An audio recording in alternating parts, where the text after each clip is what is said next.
Jeeves and the Hard-Boiled Egg by P.G. Wodehouse. Sometimes of a morning, as I've sat in bed sucking down the early cup of tea and watched my man Jeeves flitting about the room and putting out the raiment for the day, I've wondered what the deuce I should do if the fellow ever took it into his head to leave me. It's not so bad now I'm in New York, but in London the anxiety was frightful. There used to be all sorts of attempts on the part of low blighters to sneak him away from me. Young Reggie Foljam, to my certain knowledge, offered him double what I was giving him. And Alistair Bingham Reeves, who's got a valet who had been known to press his trousers sideways, used to look at him when he came to see me, with a kind of glittering, hungry eye which disturbed me deucedly. Bally pirates! The thing, you see, is that Jeeves is so dashed competent. You can spot it even in the way he shoves studs into a shirt. I rely on him absolutely in every crisis, and he never lets me down. And what's more, he can always be counted on to extend himself on behalf of any pal of mine who happens to be, to all appearances, knee-deep in the bouillon. Take the rather rummy case, for instance, of dear old Bicky and his uncle, the Hard-Boiled Egg. It happened after I had been in America for a few months. I got back to the Flat Laddish one night, and when Jeeves brought me the final drink, he said, "Mr. Bickersteth called to see you this evening, sir, while you were out." "Oh?" I said. "Twice, sir." He appeared a trifle agitated. "What, pipped? He gave that impression, sir." I sipped the whiskey. I was sorry if Bicky was in trouble, but as a matter of fact, I was rather glad to have something I could discuss freely with Jeeves just then, because things had been a bit strained between us for some time, and it had been rather difficult to hit on anything to talk about that wasn't apt to take a personal turn. You see, I had decided, rightly or wrongly, to grow a mustache, and this had cut Jeeves to the quick. He couldn't stick the thing at any price, and I had been living ever since in an atmosphere of bally disapproval till I was getting jolly well fed up with it. What I mean is, while there's no doubt that in certain matters of dress, Jeeves's judgment is absolutely sound and should be followed, it seemed to me that it was getting a bit too thick if he was going to edit my face as well as my costume. No one can call me an unreasonable chappie, and many's the time I've given in like a lamb when Jeeves has voted against one of my pet suits or ties. But when it comes to a valet staking out a claim on your upper lip, you've simply got to have a bit of the good old bulldog pluck and defy the blighter. He said that he would call again later, sir. "Something must be up, Jeeves." "Yes, sir." I gave the mustache a thoughtful twirl. It seemed to hurt Jeeves a good deal, so I chucked it. "I see by the paper, sir, that Mr. Bickersteth's uncle is arriving on the Carmantic." "Yes, His Grace the Duke of Chiswick, sir." This was news to me, that Bicky's uncle was a duke. Rum! How little one knows about one's pals. I had met Bicky for the first time at a species of beano or jamboree down in Washington Square, not long after my arrival in New York. I suppose I was a bit homesick at the time, and I rather took to Bicky when I found that he was an Englishman and had in fact been up at Oxford with me.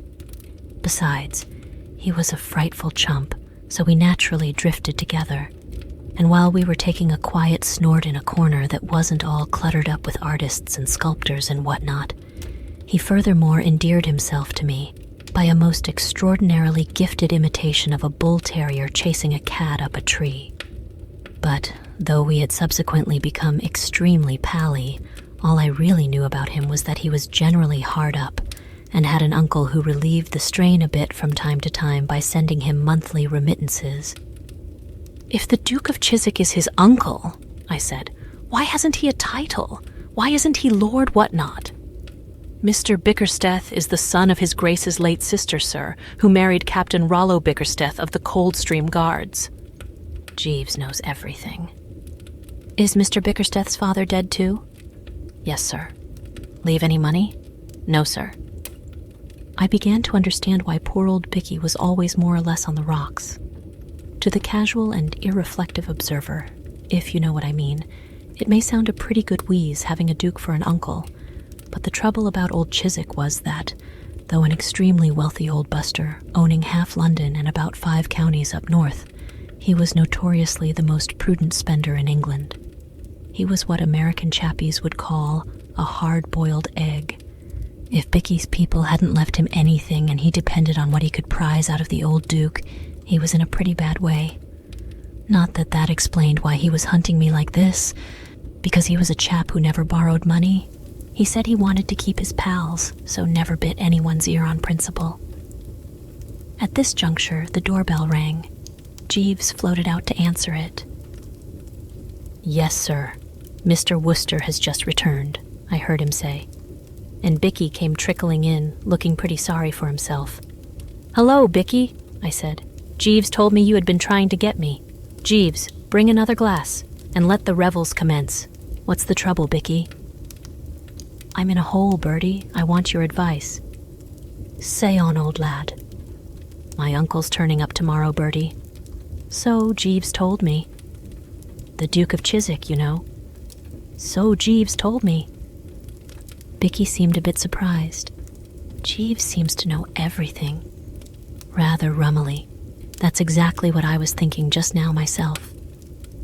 "Well, I wish," said Bicky gloomily, "that he knew a way to get me out of the hole I'm in." Jeeves shimmered in with the glass and stuck it competently on the table. "Mr. Bickersteth is in a bit of a hole, Jeeves," I said, "and wants you to rally round." "Very good, sir." Bicky looked a bit doubtful. "Well, of course, you know, Bertie, this thing is by way of being a bit private and all that." "I shouldn't worry about that, old top. I bet Jeeves knows all about it already. Don't you, Jeeves?" "Yes, sir." Said Bicky, rattled. "I am open to correction, sir, but is not your dilemma due to the fact that you are at a loss to explain to His Grace why you are in New York instead of in Colorado?" Bicky rocked like a jelly in a high wind. "How the deuce do you know anything about it?" "I chanced to meet His Grace's butler before we left England. He informed me that he happened to overhear His Grace speaking to you on the matter, sir, as he passed the library door." Bicky gave a hollow sort of laugh. "Well, as everybody seems to know all about it, there's no need to try to keep it dark. The old boy turfed me out, Bertie, because he said I was a brainless nincompoop.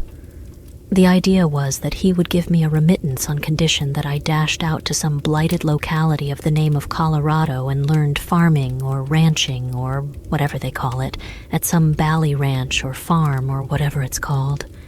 I didn't fancy the idea a bit. I should have had to ride horses and pursue cows and so forth. I hate horses. They bite at you. I was all against the scheme. At the same time, don't you know, I had to have that remittance." "I get you absolutely, dear boy." "Well, when I got to New York, it looked a decent sort of place to me, so I thought it would be a pretty sound notion to stop here. So I cabled to my uncle telling him that I had dropped into a good business wheeze in the city and wanted to chuck the ranch idea. He wrote back that it was all right, and here I've been ever since. He thinks I'm doing well at something or other over here. I never dreamed, don't you know, that he would ever come out here. What on earth am I to do?"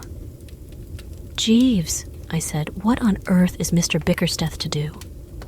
"You see," said Bicky, "I had a wireless from him to say that he was coming to stay with me, to save hotel bills, I suppose. I've always given him the impression that I was living in pretty good style. I can't have him to stay at my boarding house." "Thought of anything, Jeeves?" I said. "To what extent, sir, if the question is not a delicate one, are you prepared to assist Mr. Bickersteth?" "I'll do anything I can for you, of course, Bicky, old man." "Then, if I might make the suggestion, sir, you might lend Mr. Bickersteth." "No, by Jove," said Bicky firmly. "I never have touched you, Bertie, and I'm not going to start now. I may be a chump, but it's my boast that I don't owe a penny to a single soul, not counting tradesmen, of course." "I was about to suggest, sir, that you might lend Mr. Bickersteth this flat. Mr. Bickersteth could give His Grace the impression that he was the owner of it. With your permission, I could convey the notion that I was in Mr. Bickersteth's employment and not in yours. You would be residing here temporarily as Mr. Bickersteth's guest. His Grace would occupy the second spare bedroom. I fancy that you would find this answer satisfactorily, sir." Bicky had stopped rocking himself and was staring at Jeeves in an odd sort of way. I would advocate the dispatching of a wireless message to His Grace on board the vessel, notifying him of the change of address. Mr. Bickersteth could meet His Grace at the dock and proceed directly here. Will that meet the situation, sir? Absolutely. Thank you, sir.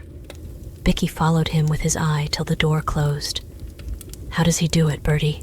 He said. I'll tell you what I think it is. I believe it's something to do with the shape of his head. Have you ever noticed his head, Bertie, old man? It sort of sticks out at the back. I hopped out of bed early next morning so as to be among those present when the old boy should arrive. I knew from experience that these ocean liners fetch up at the dock at a deucedly ungodly hour. It wasn't much after 9 by the time I'd dressed and had my morning tea and was leaning out of the window watching the street for Bicky and his uncle. It was one of those jolly, peaceful mornings that make a chappie wish he'd got a soul or something. And I was just brooding on life in general when I became aware of the dickens of a spate in progress down below. A taxi had driven up, and an old boy in a top hat had got out and was kicking up a frightful row about the fare. As far as I could make out, he was trying to get the cab chappie to switch from New York to London prices, and the cab chappie had apparently never heard of London before, and didn't seem to think a lot of it now. The old boy said that in London the trip would have set him back 8 pence, and the cabbie said he should worry. I called to Jeeves. The Duke has arrived, Jeeves. Yes, sir? That'll be him at the door now. Jeeves made a long arm and opened the front door, and the old boy crawled in, looking licked to a splinter. How do you do, sir? I said, bustling up and being the ray of sunshine.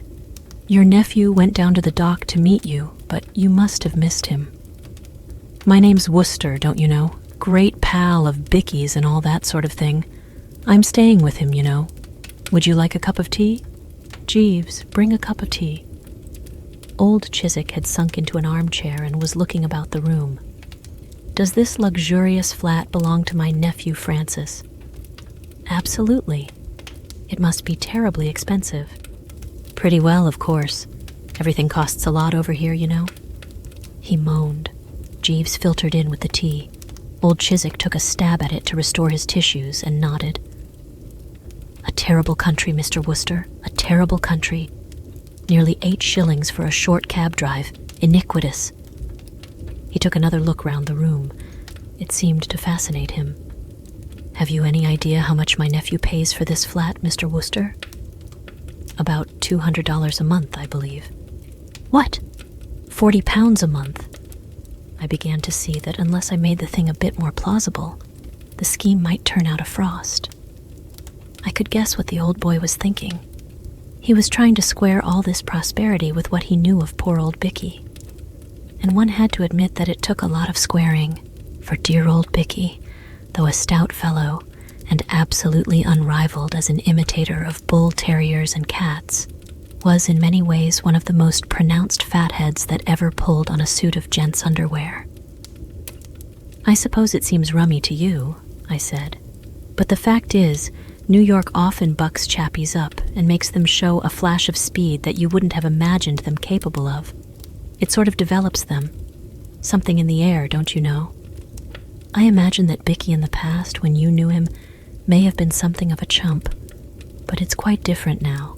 Devilish, efficient sort of chappie, and looked on in commercial circles as quite the nib.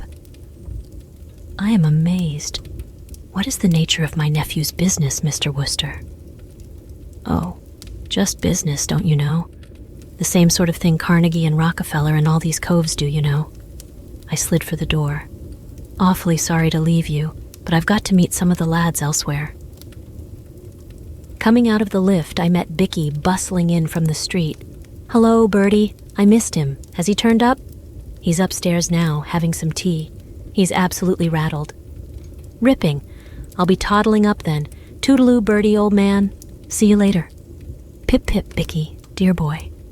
He trotted off, full of merriment and good cheer, and I went off to the club to sit in the window and watch the traffic coming up one way and going down the other. It was lattish in the evening when I looked in at the flat to dress for dinner. "Where's everybody, Jeeves?" I said, finding no little feet pattering about the place. "Gone out?" "His Grace desired to see some of the sights of the city, sir. Mr. Bickersteth is acting as his escort. I fancy their immediate objective was Grant's tomb." "I suppose Mr. Bickersteth is a bit braced at the way things are going." "What? Sir?"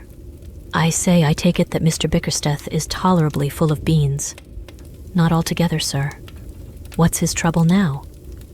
"The scheme which I took the liberty of suggesting to Mr. Bickersteth and yourself has, unfortunately, not answered entirely satisfactorily, sir." "Surely the Duke believes that Mr. Bickersteth is doing well in business and all that sort of thing?" "Exactly, sir. With the result that he has decided to cancel Mr. Bickersteth's monthly allowance on the ground that, as Mr. Bickersteth is doing so well on his own account, he no longer requires pecuniary assistance." "Great Scott, Jeeves, this is awful." "Somewhat disturbing, sir.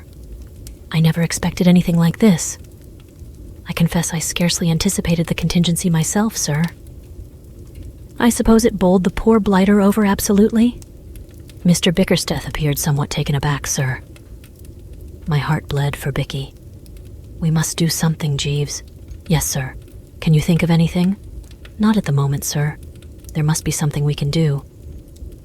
"It was a maxim of one of my former employers, sir, as I believe I mentioned to you once before, the present Lord Bridgenorth, that there is always a way. I remember his lordship using the expression on the occasion. He was then a business gentleman and had not yet received his title, when a patent hair restorer which he chanced to be promoting failed to attract the public. He put it on the market under another name as a depilatory and amassed a substantial fortune. I have generally found his lordship's aphorism based on sound foundations. No doubt we shall be able to discover some solution of Mr. Bickersteth's difficulty, sir." "Well, have a stab at it, Jeeves." "I will spare no pains, sir." I went and dressed sadly. It will show you pretty well how pipped I was when I tell you that I near as a toucher put on a white tie with a dinner jacket. I sallied out for a bit of food more to pass the time than because I wanted it. It seemed brutal to be wading into the bill of fare with poor old Bicky headed for the bread line. When I got back, old Chiswick had gone to bed, but Bicky was there, hunched up in an armchair, brooding pretty tensely, with a cigarette hanging out of the corner of his mouth and a more or less glassy stare in his eyes. He had the aspect of one who had been soaked with what the newspaper chappies call some blunt instrument. "This is a bit thick, old thing. What?" I said. He picked up his glass and drained it feverishly, overlooking the fact that it hadn't anything in it. "I'm done, Bertie," he said. He had another go at the glass. It didn't seem to do him any good. "If only this had happened a week later, Bertie. My next month's money was due to roll in on Saturday. I could have worked a wheeze I've been reading about in the magazine advertisements. It seems that you can make a dashed amount of money if you can only collect a few dollars and start a chicken farm. Jolly sound scheme, Bertie. Say you buy a hen, call it one hen for the sake of argument. It lays an egg every day of the week. You sell the eggs 7 for 25 cents. Keep of hen costs nothing. Profit practically 25 cents on every 7 eggs. Or look at it another way. Suppose you have a dozen eggs. Each of the hens has a dozen chickens. The chickens grow up and have more chickens. Why, in no time you'd have the place covered knee-deep in hens, all laying eggs, at 25 cents for every 7.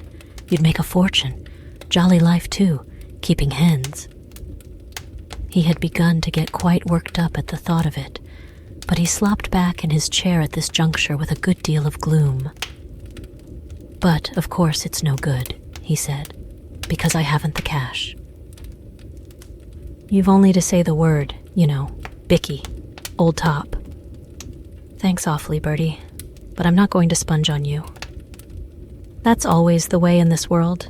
The chappies you'd like to lend money to won't let you, whereas the chappies you don't want to lend it to will do everything except actually stand you on your head and lift the specie out of your pockets. As a lad who has always rolled tolerably free in the right stuff, I've had lots of experience of the second class. Many's the time, back in London. I've hurried along Piccadilly and felt the hot breath of the toucher on the back of my neck and heard his sharp, excited yapping as he closed in on me. I've simply spent my life scattering largesse to blighters I didn't care a hang for. Yet here was I now, dripping doubloons and pieces of 8 and longing to hand them over. And Bicky, poor fish, absolutely on his uppers, not taking any at any price. Well, there's only one hope then. What's that? Jeeves. Sir? There was Jeeves, standing behind me, full of zeal. In this matter of shimmering into rooms, the chappie is rummy to a degree. You're sitting in the old armchair, thinking of this and that, and then suddenly you look up, and there he is. He moves from point to point with as little uproar as a jellyfish. The thing startled poor old Bicky considerably. He rose from his seat like a rocketing pheasant. I'm used to Jeeves now, but often in the days when he first came to me, I've bitten my tongue freely on finding him unexpectedly in my midst. Did you call, sir? Oh, there you are, Jeeves. Precisely, sir. Jeeves, Mr. Bickersteth is still up the pole. Any ideas? Why, yes, sir. Since we had our recent conversation, I fancy I have found what may prove a solution. I do not wish to appear to be taking a liberty, sir, but I think that we have overlooked His Grace's potentialities as a source of revenue. Bicky laughed, what I have sometimes seen described as a hollow, mocking laugh, a sort of bitter cackle from the back of the throat, rather like a gargle. I do not allude, sir, explained Jeeves, to the possibility of inducing His Grace to part with money. I am taking the liberty of regarding His Grace in the light of an at present, if I may say so, useless property, which is capable of being developed. Bicky looked at me in a helpless kind of way. I'm bound to say I didn't get it myself. Couldn't you make it a bit easier, Jeeves? In a nutshell, sir, what I mean is this. His Grace is, in a sense, a prominent personage. The inhabitants of this country, as no doubt you are aware, sir, are peculiarly addicted to shaking hands with prominent personages. It occurred to me that Mr. Bickersteth or yourself might know of persons who would be willing to pay a small fee, let us say $2 or $3, for the privilege of an introduction, including handshake, to His Grace. Bicky didn't seem to think much of it. Do you mean to say that anyone would be mug enough to part with solid cash just to shake hands with my uncle? I have an aunt, sir, who paid 5 shillings to a young fellow for bringing a moving picture actor to tea at her house one Sunday. It gave her social standing among the neighbors. Bicky wavered. If you think it could be done, I feel convinced of it, sir. What do you think, Bertie? I'm for it, old boy. Absolutely. A very brainy wheeze. Thank you, sir. Will there be anything further? Good night, sir. And he floated out, leaving us to discuss details. Until we started this business of floating old Chiswick as a money-making proposition, I had never realized what a perfectly foul time those stock exchange chappies must have when the public isn't biting freely. Nowadays I read that bit they put in the financial reports about the market opened quietly with a sympathetic eye, for by Jove, it certainly opened quietly for us. You'd hardly believe how difficult it was to interest the public and make them take a flutter on the old boy. By the end of the week, the only name we had on our list was a delicatessen storekeeper down in Bicky's part of the town, and as he wanted us to take it out in sliced ham instead of cash, that didn't help much.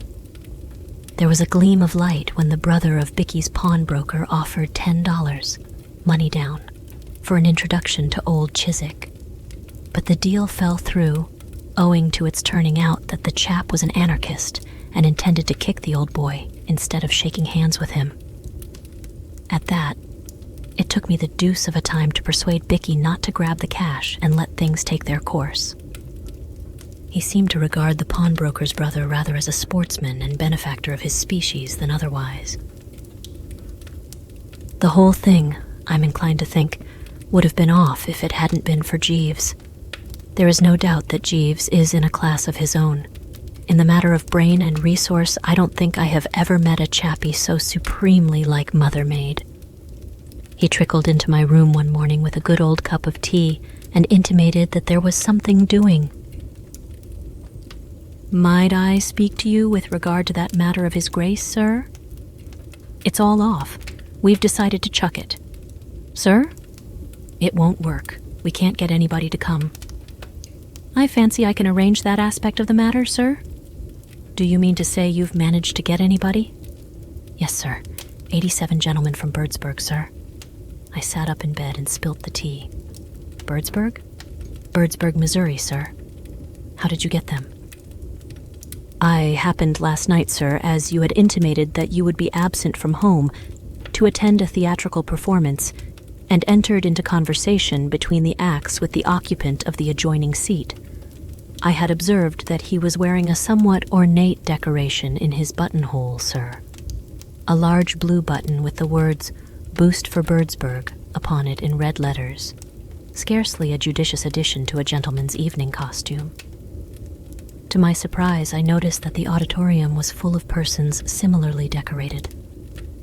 I ventured to inquire the explanation, and was informed that these gentlemen, forming a party of 87, are a convention from a town of the name Birdsburg in the state of Missouri. Their visit, I gathered, was purely of a social and pleasurable nature, and my informant spoke at some length of the entertainments arranged for their stay in the city. It was when he related with a considerable amount of satisfaction and pride that a deputation of their number had been introduced to and had shaken hands with a well-known prize fighter, that it occurred to me to broach the subject of His Grace. To make a long story short, sir, I have arranged, subject to your approval, that the entire convention shall be presented to His Grace tomorrow afternoon. I was amazed. This chappie was a Napoleon. 87, Jeeves. And how much a head? I was obliged to agree to a reduction for quantity, sir. The terms finally arrived at were $150 for the party. I thought a bit. Payable in advance? No, sir. I endeavored to obtain payment in advance, but was not successful. Well, anyway, when we get it, I'll make it up to 500. Bicky'll never know. Do you suspect Mr. Bickersteth would suspect anything, Jeeves, if I made it up to 500? I fancy not, sir. Mr. Bickersteth is an agreeable gentleman, but not bright. All right, then. After breakfast, run down to the bank and get me some money. Yes, sir. You know, you're a bit of a marvel, Jeeves. Thank you, sir. Righto. Very good, sir. When I took dear old Bicky aside in the course of the morning and told him what had happened, he nearly broke down. He tottered into the sitting room and buttonholed old Chiswick, who was reading the comic section of the morning paper with a kind of grim resolution. "Uncle," he said, "are you doing anything special tomorrow afternoon? I mean to say, I've asked a few of my pals in to meet you, don't you know?" The old boy cocked a speculative eye at him. "There will be no reporters among them?" "Reporters? Rather not. Why?" I refused to be badgered by reporters. There were a number of adhesive young men who endeavored to elicit from me my views on America while the boat was approaching the dock. I will not be subjected to this persecution again. That'll be absolutely all right, Uncle. There won't be a newspaper man in the place. In that case, I shall be glad to make the acquaintance of your friends. You'll shake hands with them and so forth. I shall naturally order my behavior according to the accepted rules of civilized intercourse. Bicky thanked him heartily and came off to lunch with me at the club, where he babbled freely of hens, incubators, and other rotten things. After mature consideration, we had decided to unleash the Birdsburg contingent on the old boy 10 at a time. Jeeves brought his theater pal round to see us, and we arranged the whole thing with him. A very decent chappie, but rather inclined to collar the conversation and turn it in the direction of his hometown's new water supply system. We settled that, as an hour was about all he would be likely to stand, each gang should consider itself entitled to 7 minutes of the Duke Society by Jeeves's stopwatch, and that when their time was up, Jeeves should slide into the room and cough meaningly. Then we parted with what I believe are called mutual expressions of goodwill. the Birdsburg chappie extending a cordial invitation to us all to pop out someday and take a look at the new water supply system, for which we thanked him. Next day, the deputation rolled in. The first shift consisted of the cove we had met and 9 others almost exactly like him in every respect. They all looked deuced keen and businesslike, as if from youth up they had been working in the office and catching the boss's eye and whatnot. They shook hands with the old boy with a good deal of apparent satisfaction, all except one chappie who seemed to be brooding about something, and then they stood off and became chatty. "What message have you for Birdsburg, Duke?" asked our pal. The old boy seemed a bit rattled. "I have never been to Birdsburg." The chappie seemed pained. "You should pay it a visit," he said. "The most rapidly growing city in the country. Boost for Birdsburg." "Boost for Birdsburg," said the other chappies reverently. The chappie who had been brooding suddenly gave tongue. "Say." He was a stout sort of well-fed cove with one of those determined chins and a cold eye. The assemblage looked at him. "As a matter of business," said the chappie. "Mind you, I'm not questioning anybody's good faith, but as a matter of strict business, I think this gentleman here ought to put himself on record before witnesses as stating that he really is a duke." "What do you mean, sir?" cried the old boy, getting purple. "No offense, simply business.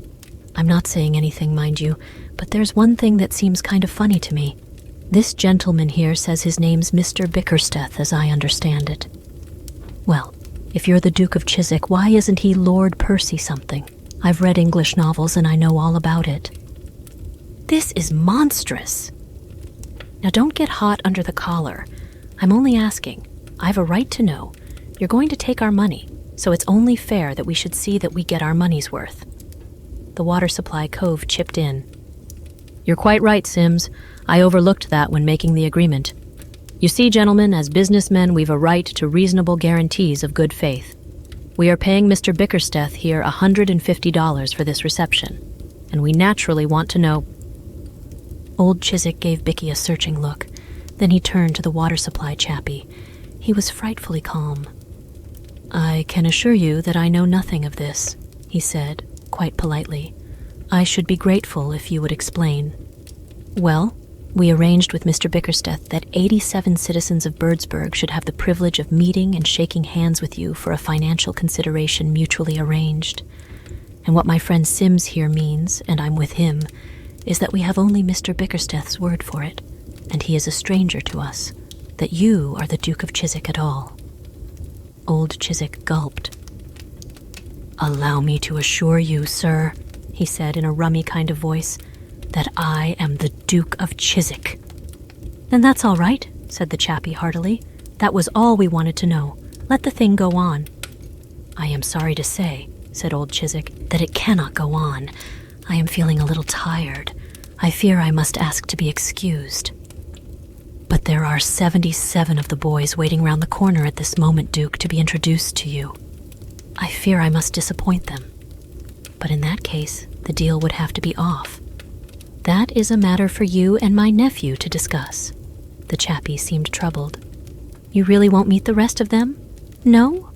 Well then, I guess we'll be going." They went out, and there was a pretty solid silence. Then old Chiswick turned to Bicky. "Well?" Bicky didn't seem to have anything to say. "Was it true what that man said?" "Yes, Uncle." "What do you mean by playing this trick?" Bicky seemed pretty well knocked out, so I put in a word. "I think you'd better explain the whole thing, Bicky, old top." Bicky's Adam's apple jumped about a bit. Then he started. "You see, you had cut off my allowance, Uncle, and I wanted a bit of money to start a chicken farm. I mean to say it's an absolute cert if you once get a bit of capital. You buy a hen, and it lays an egg every day of the week, and you sell the eggs, say, 7 for 25 cents. Keep of hens costs nothing. Profit practically." "What is all this nonsense about hens? You led me to suppose you were a substantial businessman." "Old Bicky rather exaggerated, sir," I said, helping the chappie out. "The fact is, the poor old lad is absolutely dependent on that remittance of yours, and when you cut it off, don't you know, he was pretty solidly in the soup, and had to think of some way of closing in on a bit of the ready pretty quick. That's why we thought of this handshaking scheme. Old Chiswick foamed at the mouth. So you have lied to me. You have deliberately deceived me as to your financial status. Poor old Bicky didn't want to go to that ranch, I explained. He doesn't like cows and horses, but he rather thinks he would be hot stuff among the hens. All he wants is a bit of capital. Don't you think it would be rather a wheeze if you were to? After what has happened, after this deceit and foolery, not a penny. But not a penny. There was a respectful cough in the background. If I might make a suggestion, sir? Jeeves was standing on the horizon, looking devilish brainy. Go ahead, Jeeves, I said. I would merely suggest, sir, that if Mr. Bickersteth is in need of a little ready money and is at a loss to obtain it elsewhere, he might secure the sum he requires by describing the occurrences of this afternoon for the Sunday issue of one of the more spirited and enterprising newspapers. By Jove, I said. By George, said Bicky. Great heavens, said old Chiswick. Very good, sir, said Jeeves. Bicky turned to old Chiswick with a gleaming eye. Jeeves is right. I'll do it. The Chronicle would jump at it. They eat that sort of stuff. Old Chiswick gave a kind of moaning howl. I absolutely forbid you, Francis, to do this thing. That's all very well, said Bicky, wonderfully braced. But if I can't get the money any other way... Wait, my boy. You are so impetuous. We might arrange something. I won't go to that Bally ranch. No, my boy. I would not suggest it. I would not for a moment suggest it. I think... He seemed to have a bit of a struggle with himself. I think that, on the whole, it would be best if you returned with me to England. I might... In fact, I think I see my way to doing, too. I might be able to utilize your services in some secretarial position. I shouldn't mind that. I should not be able to offer you a salary, but, as you know, in English political life, the unpaid secretary is a recognized figure. The only figure I'll recognize, said Bicky firmly, is 500 quid a year, paid quarterly. My dear boy, absolutely. But your recompense, my dear Francis, would consist in the unrivaled opportunities you would have, as my secretary, to gain experience, to accustom yourself to the intricacies of political life, in fact, you would be in an exceedingly advantageous position. 500 a year, said Bicky, rolling it round his tongue. Why, that would be nothing to what I could make if I started a chicken farm. It stands to reason. Suppose you have a dozen hens. Each of the hens has a dozen chickens. After a bit, the chickens grow up and have a dozen chickens each themselves, and then they all start laying eggs. There's a fortune in it. You can get anything you like for eggs in America. Chappies keep them on ice for years and years and don't sell them till they fetch about $1 a whirl. You don't think I'm going to chuck a future like this for anything under 500 goblins a year? What? A look of anguish passed over old Chiswick's face. Then he seemed to be resigned to it. Very well, my boy, he said. What-oh, said Bicky. All right, then. Jeeves, I said. Bicky had taken the old boy off to dinner to celebrate, and we were alone. Jeeves, this has been one of your best efforts. Thank you, sir. It beats me how you do it. Yes, sir. The only trouble is you haven't got much out of it. What? I fancy Mr. Bickersteth intends, I judge from his remarks, to signify his appreciation of anything I have been fortunate enough to do to assist him at some later date when he is in a more favorable position to do so. It isn't enough, Jeeves. Sir? It was a wrench, but I felt it was the only possible thing to be done. Bring my shaving things. A gleam of hope shone in the chappie's eye, mixed with doubt. You mean, sir? And shave off my mustache. There was a moment's silence. I could see the fellow was deeply moved. Thank you very much indeed, sir, he said in a low voice and popped off. The end.